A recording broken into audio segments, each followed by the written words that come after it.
Hi viewers, this is Bhanu. குட்டீஸ் உங்களுக்கு வந்து தமிழில் ஒரு நீதி கதைகளை சொல்லிட்டு இருக்கேன். அதில் வர நீதியை தெரிஞ்சுட்டு உங்கள் வாழ்க்கையில் பயன்படுத்தி கொள்ளுங்கள். ஒரு ஊரில் ஒரு காடு இருக்குது. அந்த காட்டில் வந்து ஒரு யானை இருக்குது. அந்த யானைக்கு வந்து ரொம்ப கோபம் ஜாஸ்தி. அந்த கோபத்தில் வந்து எந்த விதமான கோபத்தில் வந்து யோசனை பண்ணாமல் ஒரே எரிச்சல் பட்டுட்டு எந்த வேலையாக இருந்தாலும் செஞ்சிட்டே இருக்கும் அந்த யானை. ஒரு வாட்டி வெயில் காலம் வந்துச்சு அந்த காட்டில் வெயில் காலம் வந்தோடனே அந்த வெயில் தாங்க முடியாமல் எல்லாரும் வந்து அந்த பேர்ட்ஸு அனிமல்ஸ் எல்லாமே வந்து செடி எங்கே கிடைக்குமான்னு சொல்லிட்டு அங்கே செடி கடியில் போய் உக்காந்துட்டு ரெஸ்ட் எடுக்க தொடங்கிச்சு. சரி, இதே போல் வெயிலுக்கு தாங்க முடியாமல் இந்த கோவத்தில் வந்து என்ன பண்ணிச்சு, இந்த யானை வந்து ஒரு செடி கடியில் போய் நின்றுச்சு. அந்த கோவத்தில் வந்து தண்ணி கிடைக்கலன்ற கோவத்தில் வந்து அது என்ன பண்ணிச்சு, அந்த செடியில் மேலே இருக்கிற காம்பை வந்து உடைச்சிடுச்சு. உடைச்ச உடனே அதுக்குள்ளே வந்து யார் இருக்காங்கன்னா, அது மேலே யார் இருக்காங்கன்னா, ஒரு குருவி வந்து கூடு கட்டியிருக்கு.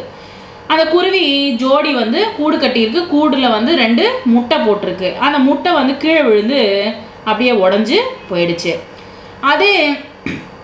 அதை பார்த்து அந்த குருவி ஜோடி வந்து ரொம்ப வருத்தப்பட்டுச்சு. உடனே வந்து பக்கத்தில் இருக்கிற ஒரு குருவிக்கிட்ட போயிட்டு ஏதாவது எனக்கு ஹெல்ப் பண்ண முடியுமா அப்படின்னு சொல்லிட்டு இன்னொரு குருவியை வந்து கேட்டுச்சு.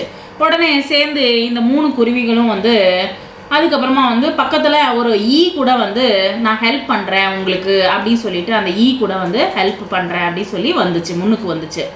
சரின்ட்டு எப்படியா இருந்தாலும் சரி, இந்த யானைக்கு வந்து நம்மளுடைய வலி வேதனை என்னதுன்றது வந்து தெரிய வைக்கணும் அப்படின்ற எண்ணத்தில் வந்து ஒரு நாள் வந்து இந்த மத்தியானமாக வந்து இந்த யானை வந்து அந்த செடி கடியில் வந்து நின்றுச்சு.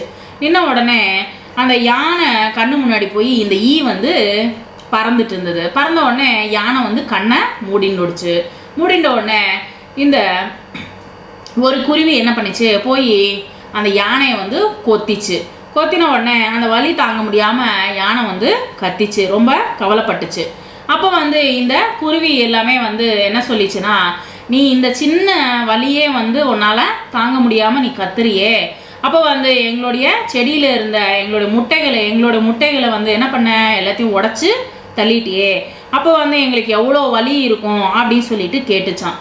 கேட்ட உடனே இந்த யானை வந்து அப்போ தான் புரிஞ்சிச்சு, ஆஹா, நான் வந்து கோவத்தில் பண்ண வேலை வந்து இத்தனை பேரை வந்து பாதிச்சிடுச்சா அப்படின்னு சொல்லிட்டு அந்த குருவிகளுக்கு வந்து என்ன மன்னிச்சிடுங்கன்னு ஒரு மன்னிப்பு கேட்டு அப்பத்துலேருந்து அதனுடைய கோவத்தை வந்து குறைச்சிட்டு தான் இந்த யானை. ஸோ இதனால் நம்ம தெரிஞ்சுட்ட நீதி என்னது, எப்பயுமே வந்து கோவத்தில் யோசனை பண்ணாமல் எந்த செயல் செஞ்சாலும் இதே போல் வந்து நம்ம வந்து பலனை வந்து அனுபவிக்க வேண்டிய சூழ்நிலை வரும் அப்படின்ற நீதியை வந்து இந்த கதை மூலமாக தெரிஞ்சுட்டோம். Thank you very much.